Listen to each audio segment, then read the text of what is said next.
Welcome to the Kiwimana Hat.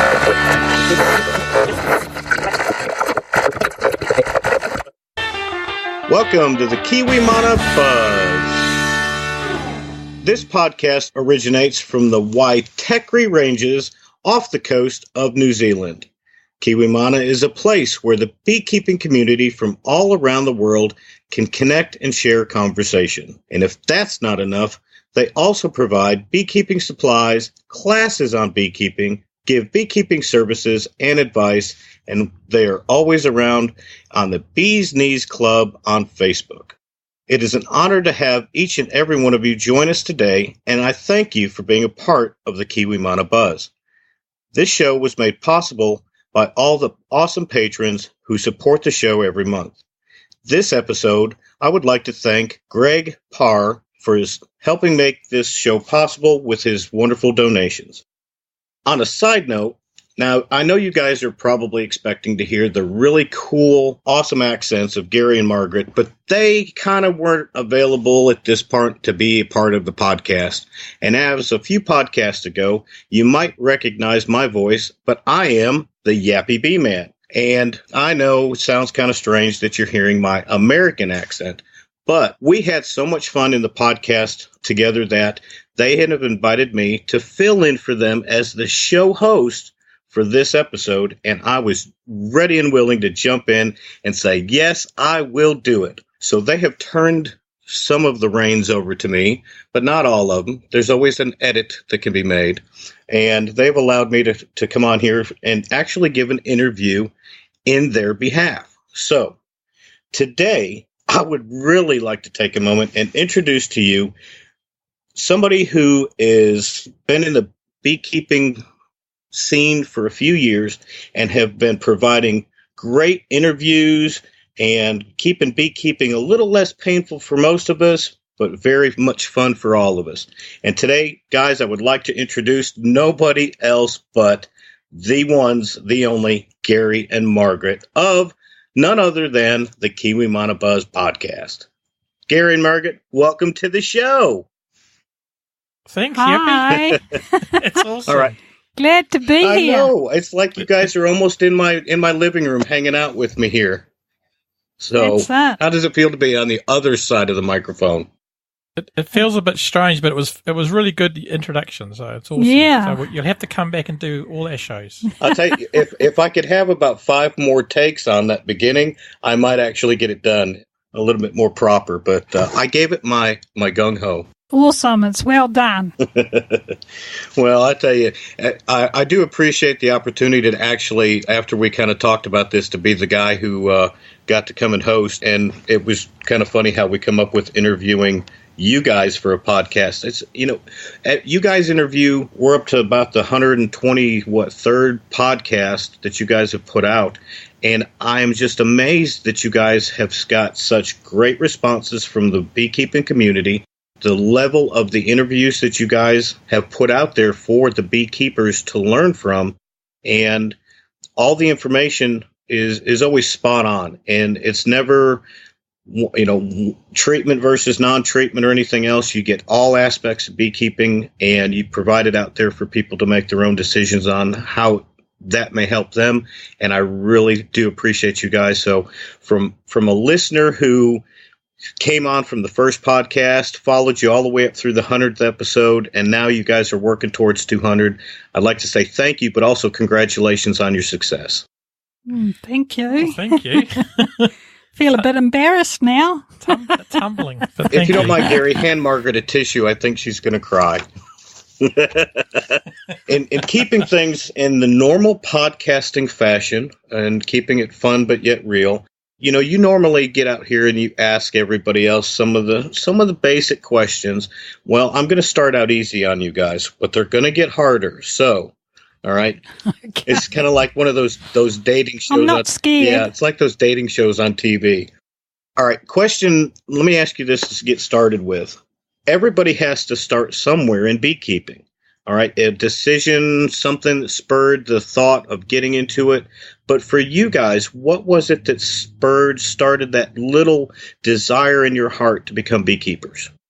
Well, probably when we bought this property in the hills of the Waitakere Ranges, it actually had bees on it because it was a deceased estate. Started looking at it then, didn't we, Margaret? Yeah, that was in 1994, I think. Yeah, thereabouts.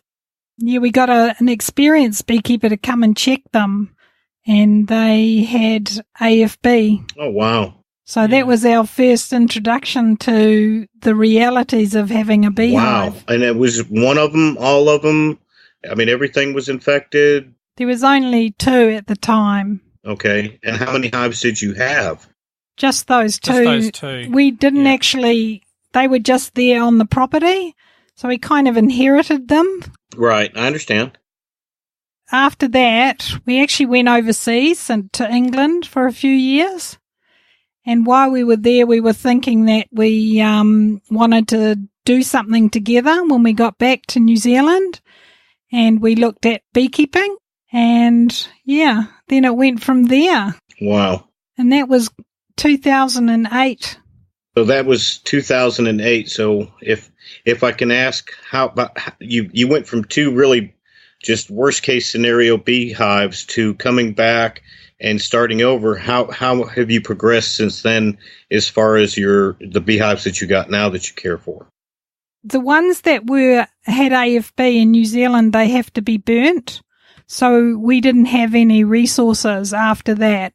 So we didn't pursue it from there. But then in 2008, when we came back and was back for a little while from England, we ended up buying some from an older beekeeper called Rosemary, and she was awesome, eh?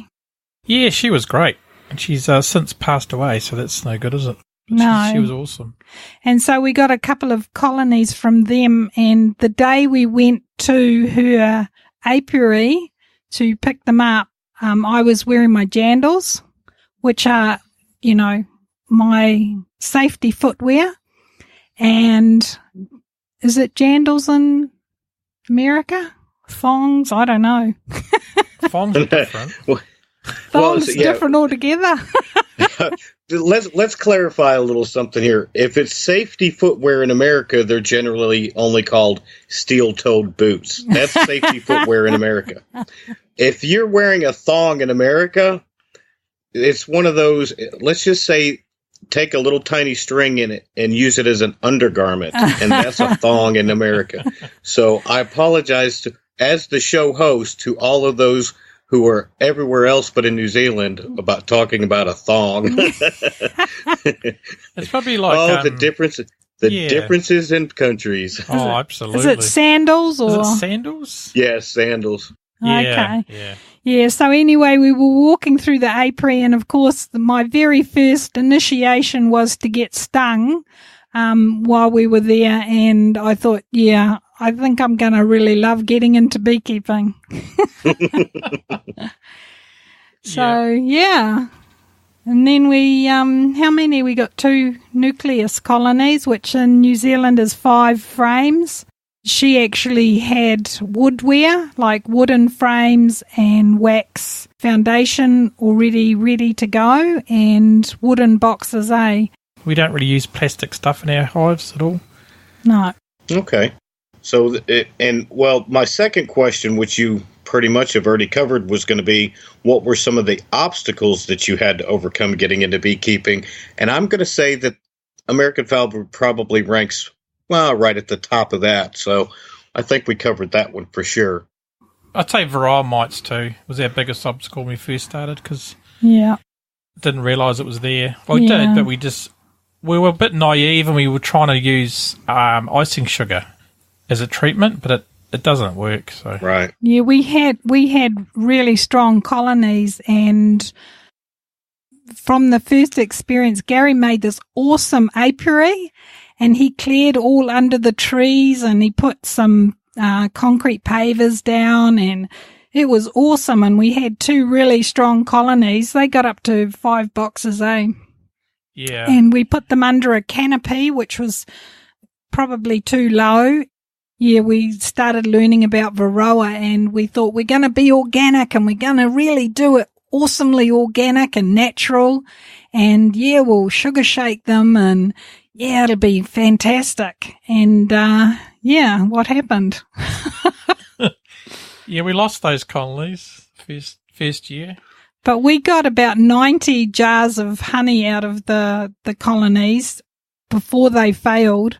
Yeah, so our experience in the canopy also led us to understand about hives getting wet and how we don't put hives on the ground anymore and we don't put them under a low canopy because we have so much rain here that they just get so wet and the woodware can't dry out. So that was the other thing. And then we got advice from older beekeepers, oh, don't worry about it. The bees will clean everything up. But if bees are sick, they can't do everything. Yeah, another thing we learned is damp, wet conditions are ideal for varroa mites. Okay. Yeah, so they actually breed really well in that kind of condition. So. Yeah. Yeah, it was tough lessons. You guys keep throwing out such great information that you're knocking out my questions before I can answer them. All right? I'm telling you.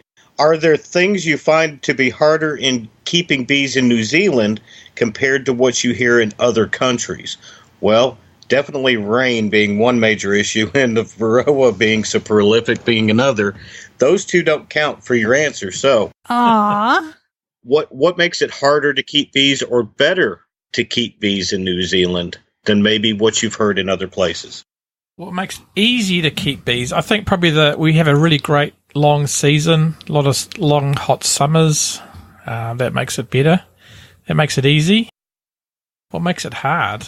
Okay, long hot summers and long foraging. So the same thing, you know.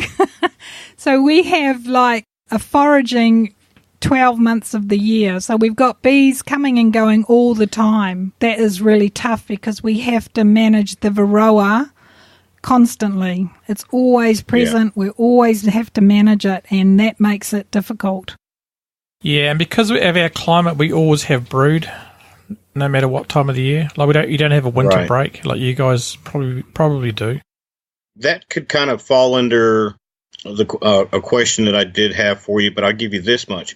We have multiple genetics of bees, and having multiple different type genetics, those genetics show one type will have a queen that may stop laying as the pollen stops coming in, but I have others that will continue to lay small bits all through winter, just to keep a little something going. So depending on the genetic, it may be a difference in whether we get a brood break or not, but for the most part where I'm at, the brood would be small if in area if she was to continue to lay.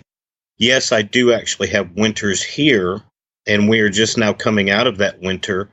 Our spring is kind of showing that it's starting, so things are starting to kick up here in the southern part of the Americas, but the people up north are still under the bad winter. Yeah, but yeah, I completely understand the problem, what you're saying with not having a brood break, because for those that have heard some of the podcast and know of the name JP the Beeman, or maybe you've heard us talk about Sha Wee, they live about an hour north of the coast, and they have very mild winters.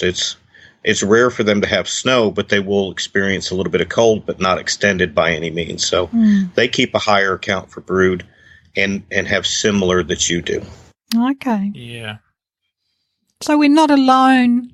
No, and I just see for me personally, this is a great podcast to learn about what you experience. You know, we get to hear who you interview and everything they experience, but I kind of was under the impression that you were about to go into what I would understand to be your winter. And I'm thinking that, you know, you should be in fall right now. You're past your dearth. You're going into fall, and you would have what I assume to be colder temperatures, and you know, get close to freezing and different things like that. But do I understand that you really don't really get that cold? Probably once a year. We've got about 20 degrees at the moment, which is 20 degrees Celsius. I'm not sure what that is in Fahrenheit.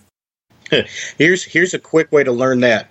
Are you wearing a T-shirt today, or are you wearing a long sleeve shirt? T-shirt and shorts. Okay, so yeah, if that's the case, then 20 degrees is pretty darn hot over in New Zealand. So yeah, you're about 70 to 80 degrees without looking at a conversion chart. Yeah, and we have a lot of humidity too. That's the biggest killer here. Humidity got up to 100%, hey? Just a couple of weeks ago, it was just awful. Wow. Yeah, pretty tough, that one. Okay, so you turn around and in 2008, you got back into the beekeeping and you progressed from there, and you got knowledgeable enough and comfortable enough to the point where you expanded to provide, start selling beekeeping equipment and having classes. And I mean, you even stepped out and went so far as to put out a podcast, which is incredible in itself, because having a podcast to me is one of the hardest things for people to actually be successful at, because the topics to keep going, and finding the finances to do it. So again, thanks to, on a side note, all the patrons who support the podcast. That is a wonderful thing, and you don't know how much the guy who's on this side of the desk for today understands how much that really helps them. So awesome. Thank you very much for that. Thank you. But like I said, you went from being so small into being a very successful program. And what kind of drove you to becoming bigger as you went along? Did the doors just open up, or was it a business decision? I don't know if we decided to be bigger, but I think we just became more, I think people overseas started listening to us, so that was, it was quite surprising to us, to be honest. I think that when we first started, we were just blogging, and we were inspired by a Kiwi lady called Marsha Meehan, and she was blogging at the time and doing top bar beekeeping, and we listened to her podcast. Read her blog, should I say. And she was very inspiring in terms of the organic road. And so we started blogging as well and putting on photos and stuff. And then we did that for about 3 years. And then at that time, we decided that we would do the course to get certified to do AFB recognition. In New Zealand, it's called a DECA check. And so we went on to do that, and then we started really wanting to help people keep bees well. So we used our experiences of losses and our experiences of trying to regain colonies and how we started to build up again. So we started doing that, and then I was working for local government, and then I got made redundant. So that pushed us in that direction for me to start working with the bees full time and doing the work full time. And then we started selling more beekeeping supplies, because Gary's designed a few products that he's used over the years in the apiary. We test them there, and then we go to selling those products, building them and selling them. So it sort of developed from there. And Gary is such a fantastic marketing guy and IT guru. And he's just so awesome. And yeah, he's just really brought the business to the world, I think, and done such an excellent job. My hat's not going to fit anymore. Thank you. I was just I was going to ask if that room was any bigger than a closet or not, because I can't tell from this point of view. So, it's quite small. Yes. Yeah. Basically, Gary, that means you need to go out and buy her a dozen roses tomorrow on your way home. Good luck with that one. Yeah, if you don't, either that or you better make sure you're a good editor when you remove that from the podcast. Whoops, delete. Yeah, no, it's kind of funny because our audience is like, a lot of them are in America, probably more than New Zealand, a lot more than in New Zealand, so... Yeah, they definitely welcomed us into their homes, and we did have lots of initial comments about our accents, and we didn't realize we had an accent. We don't. Until you started interviewing Americans who had accents, right? Yeah, you guys have got accents. But Yeah. Even when we went to England, we didn't have an accent. The British were rather proper. Yeah, we were all quite surprised people could understand what we were saying, so it was quite good. Okay, well, I will do my best to bring you over here. Well, it wouldn't matter because you wouldn't agree with anybody here that would tell you in person that you have an accent. So Indeed. it really wouldn't matter. No. Well, I'll tell you, I may have to start one of those GoFundMe things to try to get you some plane tickets to get you guys to America, and we'll put you on a tour going around from apiary to apiary, meeting some of your patrons or something like that. That'd be awesome. Yeah. The Gary and Margaret show, that's what we'll call it. Kiwimana go on the road. Kiwimana on tour. Oh, it would be wonderful.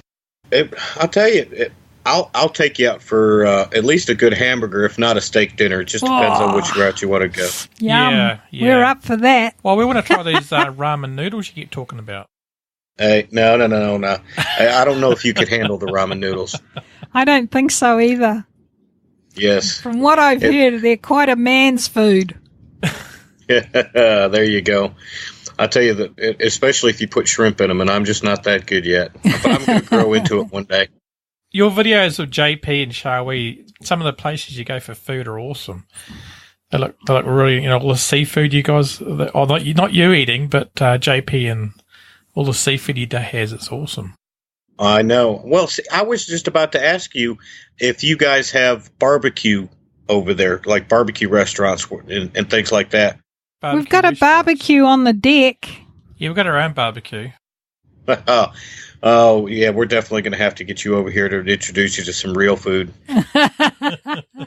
We've got a local butcher, and he does some really awesome Scotch fillets, which are really thick and just awesome. Mm. Yeah. Yum. Well, I know it's between lunch and dinner time over there where you're at. I've gotten past dinner in my part of the world, so I'm not so hungry, but I'm afraid you guys might start eating your microphones if we keep talking about food. Indeed. Absolutely. Yeah, Gary. In fact, I can see you on Skype, and Gary's starting to drool. So, Margaret, we might. Oh man, it's known all over the place that you guys have the world famous Manuka honey. Is that your biggest producer of honey over there, or do you have, because you have flow all year? Is this something that is the longest in its production of nectars for the bees, or is there something else besides that keeps the bees going? Yeah, we've got a lot of different flowers. Manuka's only flowers for about 2 weeks. Yeah, 2 or 3 weeks. So although we have a longer season for the foraging side of things, or that the bees are going to be going out, the actual Manuka plant itself does not flower for a long time. And we've also got the Kanuka, which is very similar to the Manuka, and that one flowers just before Christmas, and that's our Christmas snow when the petals start to fall off. Wow. That's really nice honey too. It's sort of very similar to Manuka, but it hasn't got the antibiotic properties, has it? Or the it's just, I really love it. I'm just used to it, So, and then there's a lot of bush honeys, or they call them raw honeys, which are a mix of the Manukas. And then we've got specialized native honeys, like they call it Rewa Rewa or Pahutakawa honey. We don't really collect honey on that basis. We just do, collect when we've got some honey there, but usually we just leave it for the bees because we don't sell honey ourselves. Oh, okay. Well, see, that was kind of going to lead me into the question of, if you have almost a year-round foraging season for your bees, how many times a year would you have to collect or spin honey off to keep things kind of balanced between the bees versus having the space and keeping them from swarming? How does that fall into your management program when you've got a flow on pretty much all year long? Generally what we're doing is if hives get that strong, we're kind of splitting them so we can sell off a nuke. Other people like Jim and Jill in Wellington, I think they've extracted 3 times this season, have they? Yeah.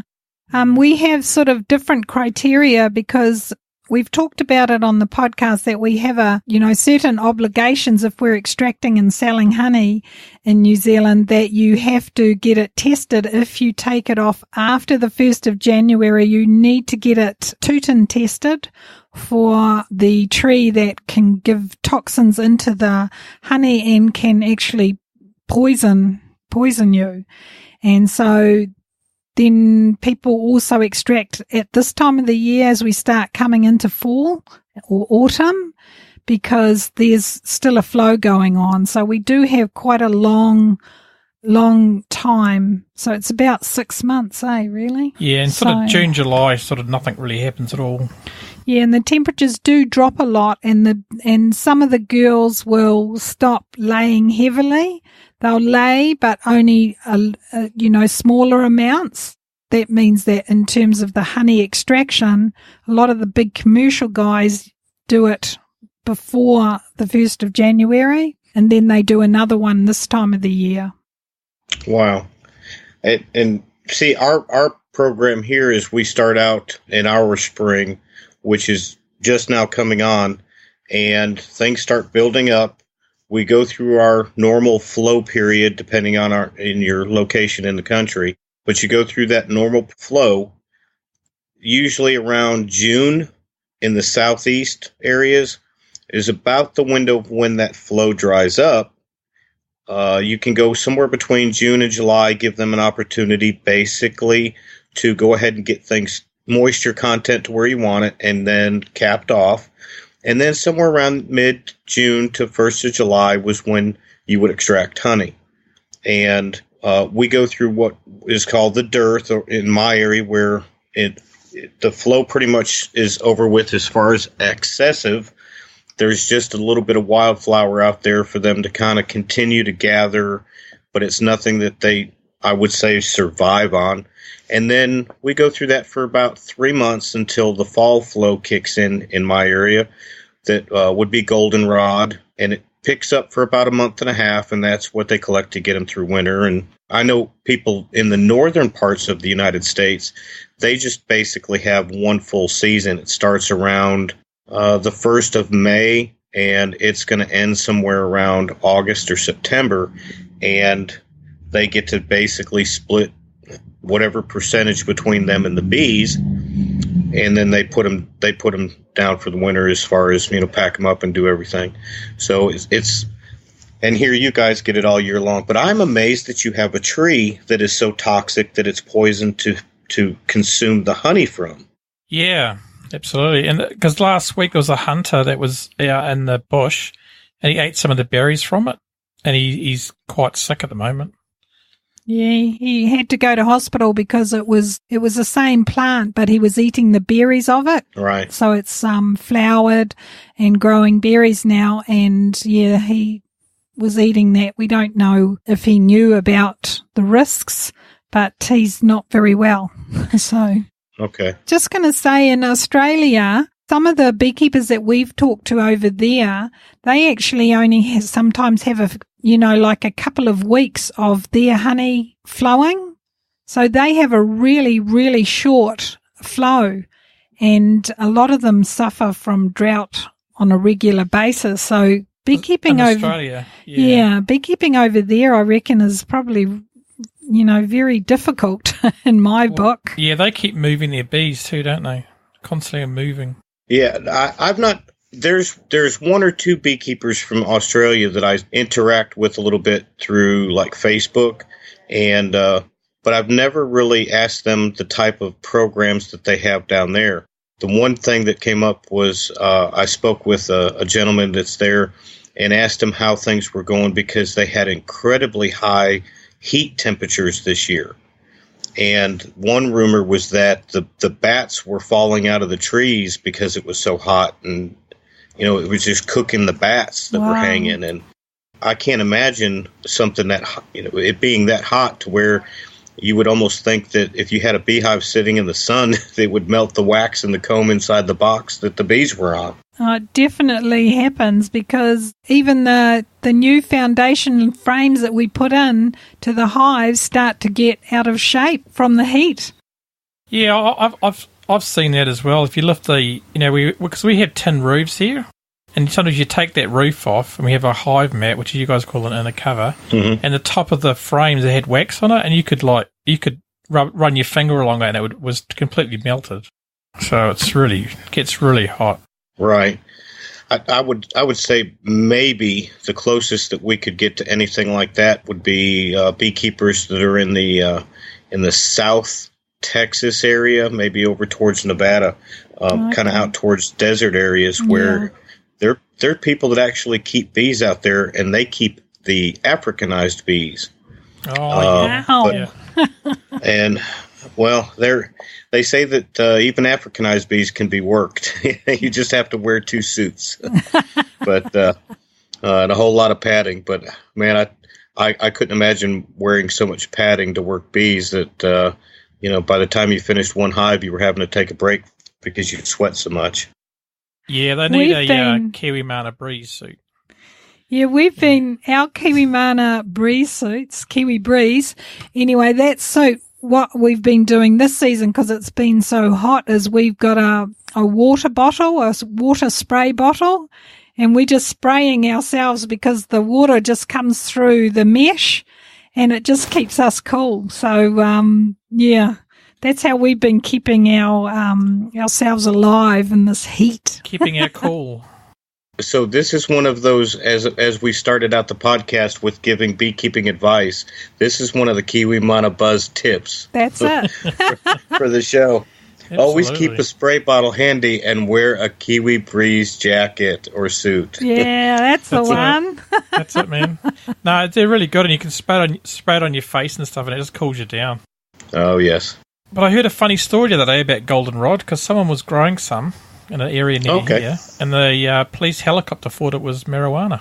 Does it look like marijuana? I've never seen it, so I don't know. Okay. Since you've never seen it, if I asked you your first guess on what color you would think goldenrod would be, what would your answer be, Gary? Probably yellow or gold. But I'd say orange. But if it's been confused to marijuana, it must be green.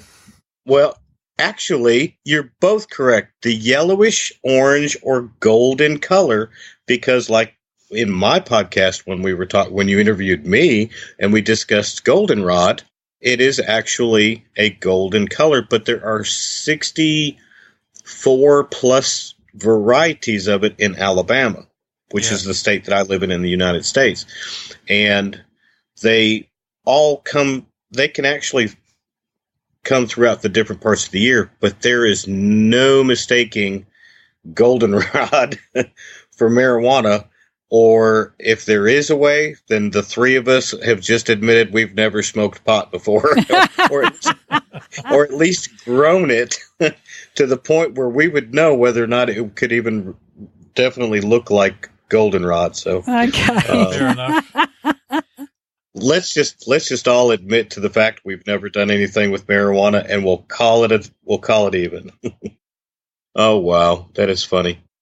In New Zealand, is the popularity of beekeeping on a mild upslope? Is it drastically growing, or is it kind of, hit or miss, just, maybe up and down year after year? But do you see a real good increase in it, or is it just kind of... Oh, no, it's dramatically growing because of the Manuka madness. I think it's gone up like, what's it now? We've got 8,000 registered beekeepers in New Zealand.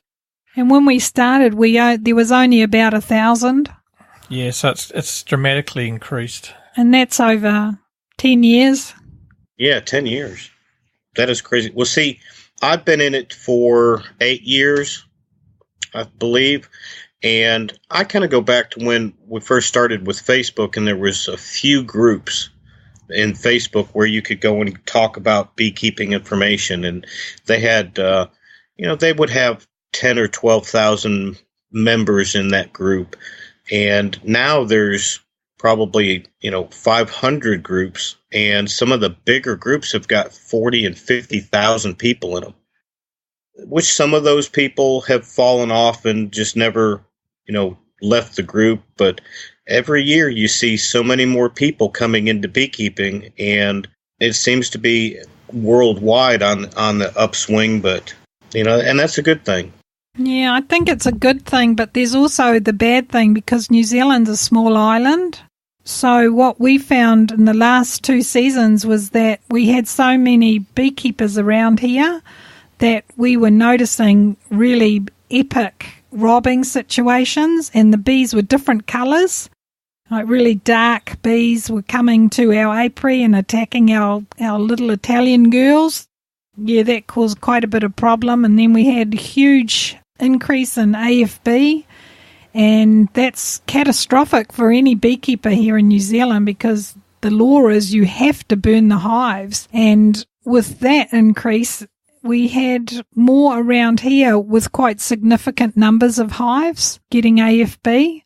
So you're constantly on tenterhooks when you inspect your hive. You're just thinking, oh, what am I going to find this time? Or are we at risk? That kind of thing. Because we had a commercial beekeeper that had 20-something hives, and he'd been neglecting them for about 3 years. He hadn't been there for 3 years. And they turned out to half of them had AFB, so they had to be destroyed. And that's like 400 metres from our house. I think I remembered here not long ago you guys were talking about that situation. Well, now I understand. Do you guys work off the standard system or the metric system when you measure things? The metric system is the standard system here. Okay. So when you say that a commercial beekeeper has 20 hives, is that metric or is that American? Because a commercial beekeeper... One apiary, Yappy, not the whole operation. Okay, because commercial beekeepers here generally have somewhere between 1,000 and I've known some that have had over 20,000 beehives. Yeah. So when you say that a commercial operation has 20 beehives, I'm thinking New Zealand really isn't that small, is it, Gary? It is pretty small. I think some of the bigger operations, like they had about 40,000 hives, but I don't know where they put them because there's, not a lot of land. Right. Yeah, there's a lot of beehives here, a lot of beehives.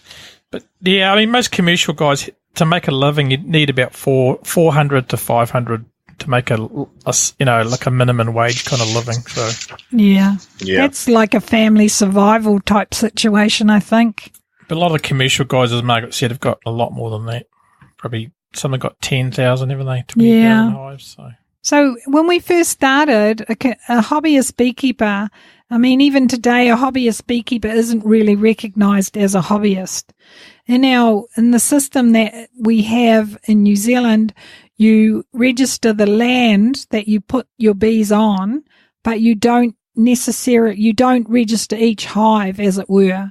So you could be a hobbyist beekeeper in New Zealand when we first started, and you'd have 1 or 2 hives. But now the hobbyist beekeeper in New Zealand can have from 4 to 6 hives. So there's a real trend with the increase of having hives that people will manage. So we don't think that having 6 hives is, a hobbyist in terms of the work that they have to do for that. And a lot of people get all excited and they get 6 hives and then they lose them all because they just don't know how to manage them properly. We always try to encourage people to get 1 or 2 hives to start and, do that, because in the 3rd year, a lot of people just give up, like you said, that, on Facebook, that people will join it because they're all excited. Oh, yay, I'm going to be a beekeeper. I'm going to save the world. And then they end up losing all their bees. And that is a common thing found all across the world. Yeah. Unfortunately. It's almost one of those you wish you could really slow people down and help them understand that if you would just take your time and go slow and get past your 3rd year, you might actually make something out of it. Yeah, that's it. Exactly. I mean, we could have given up not this season, but the season before and the season before that. Those were the hardest years for us because for the first 5 years, we had just a great time. there wasn't a lot of beekeepers around us, so we were able to do a lot of things. The greatest threat really was the wasp threat around here, and we managed to get all that sorted out. And then, the varroa risk as well we've got on top of that.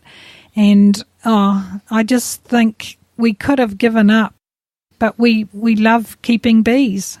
Right. Well, I can share the passion with that. Let me ask you this question. You both know, and for all those that have coming in and don't know me personally, I am primarily a honeybee remover. I remove bees from structures or objects where they get into when they build their home, and people come and find them at some point, and they have to be removed to save them from being killed or whatever the problem may be. Is that a common practice or found problem in New Zealand to have bees that get into people's homes or into situations where they have to be extracted out and rehomed, or is that something that's just not a common thing found? I think it is very common, but a lot of people don't want to pay to get bees removed, so I think a lot of them are ringing pest controllers. You've done a couple of cutouts, haven't you, Margaret? Yeah, I've done about 3 cutouts, and I admire your work because I know from the ones that I've done, it's a great deal of effort, and having all the right gear is really important. So I think I admire that you guys do that. But in New Zealand, there's a sort of a mentality that they don't really value beekeepers. So they don't really want to pay for you to be there for 4 hours or whatever to take the bees away. So there's only been one person who really wanted to save the bees that much that they would pay for it. Some people are ungrateful, and you spend hours there and they don't even give you any money for buying gas, to get there and come back again. Yeah, I think that it's a definite skill, and I get very tired. And the funniest thing I like about that is in the next few weeks after you take the bees home and you see rubber bands being thrown out the front of the hive. Oh, yeah. Just shows you how awesome our bees are. I've been in it a while and done quite a bunch of them, and it does my heart good to wake up in the morning and walk out and enjoy watching the bees come and go, and you happen to check one that you did a few days ago or a week ago, and you see that first rubber band coming out, you just reach over there and help them pull it out and get it out of the way. So just send me some more. I'll take every one of them. Yeah, it's a lot of fun. I'll talk with you offline, and I'll tell you some sales secrets on explaining to these people how the extermination route for getting rid of bees is always the wrong way to go as far as bee removals. But it kills me that they will pay somebody to come and kill bees, but they won't pay somebody to come and do it live and actually save the bees. So yeah, it's crazy, absolutely. Isn't it? And generally, because we organise a free swarm list on our website, they say, "Oh, do you have to pay for it?"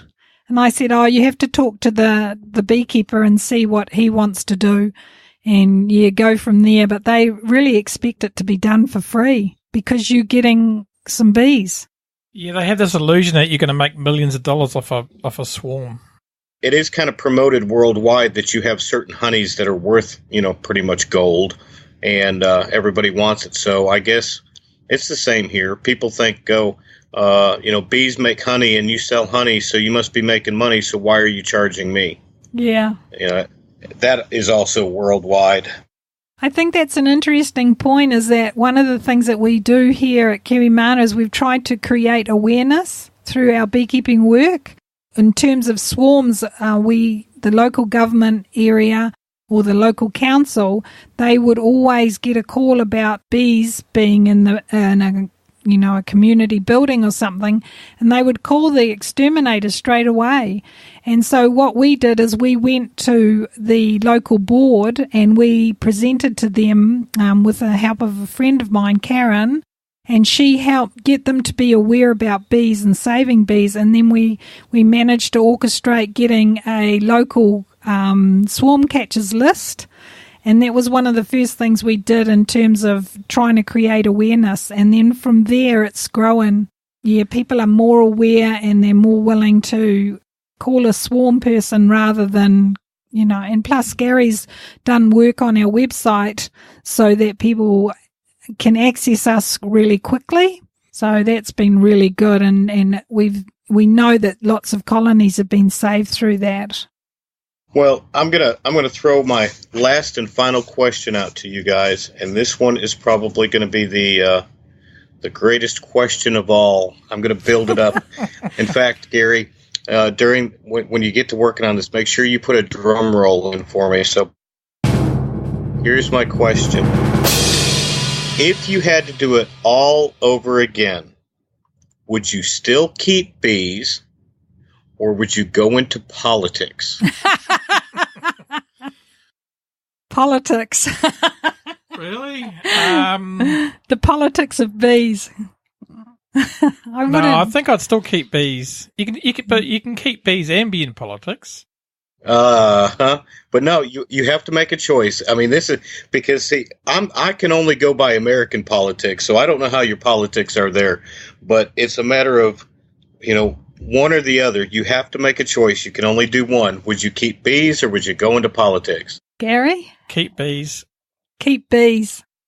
In the same thing, even across the sea that I am, I would do the same. There's no way I would go into politics. I would rather take the stings of 1,000,000 bees than have to make 1,000,000 people happy. You just need to wear a suit, Yappy, and you won't get stung. Yeah, well, politicians wear suits too, but they get it all the time. So. Oh yeah.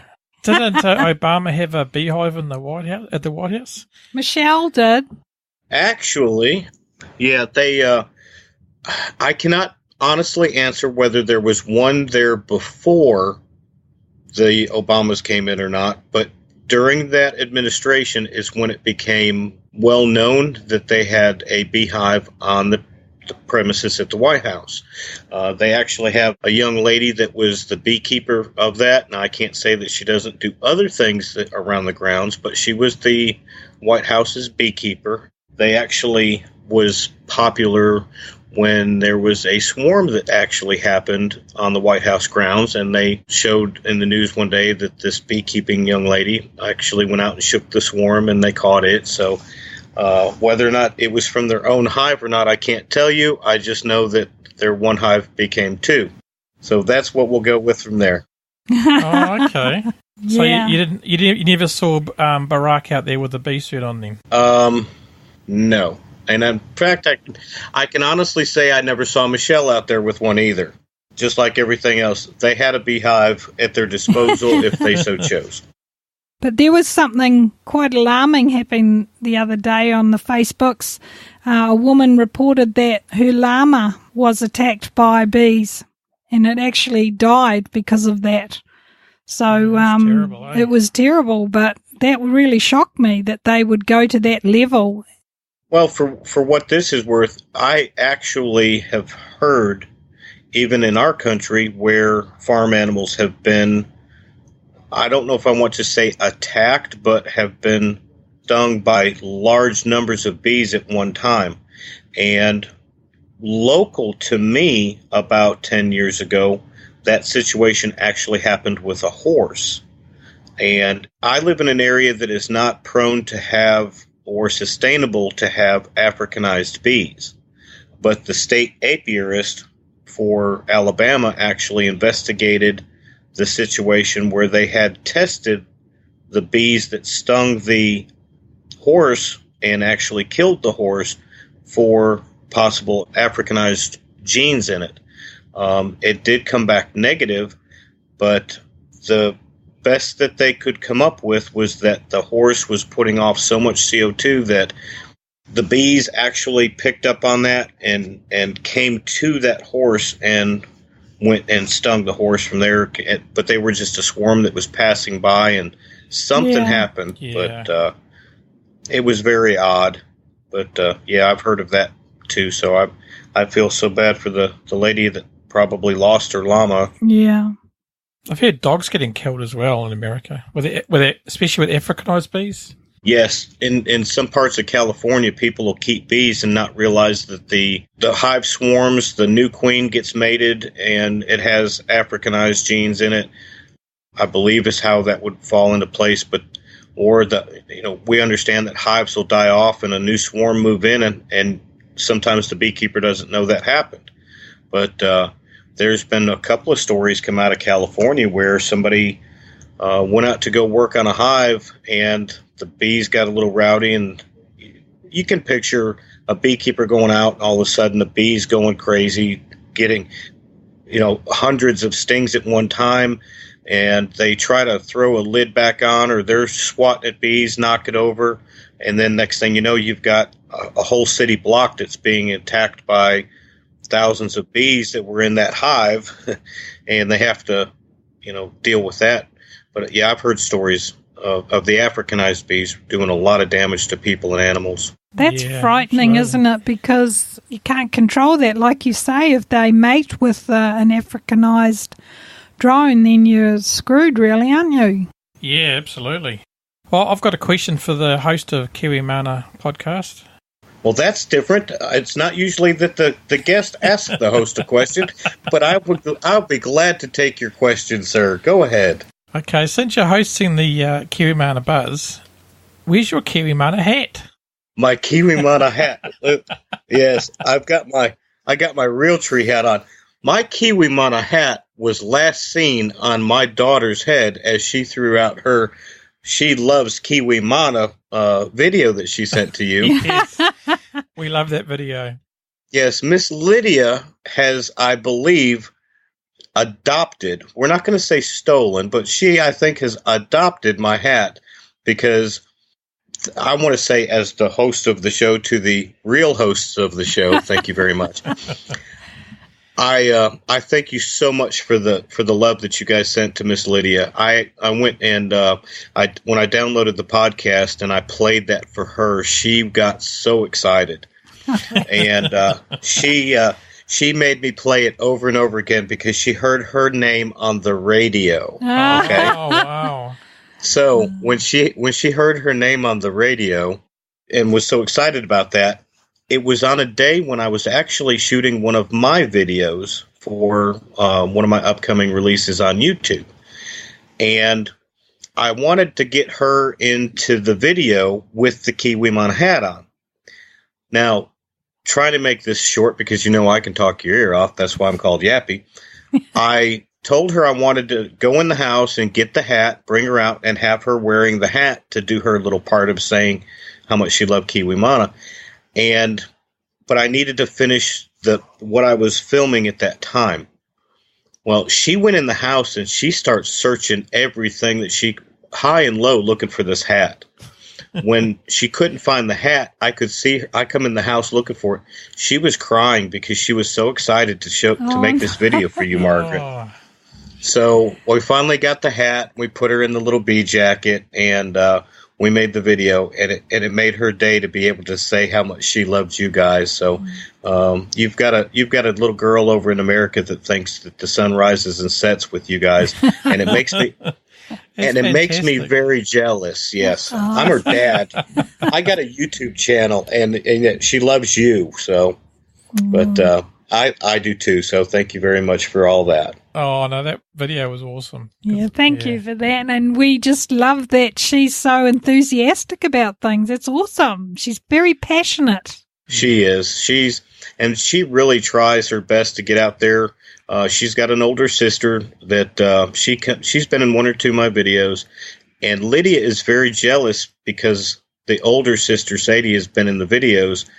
And so that was her opportunity to get back at sister. I think also was that she finally got her own video to share with you guys. So yeah, thank you very much. How old is Lydia again?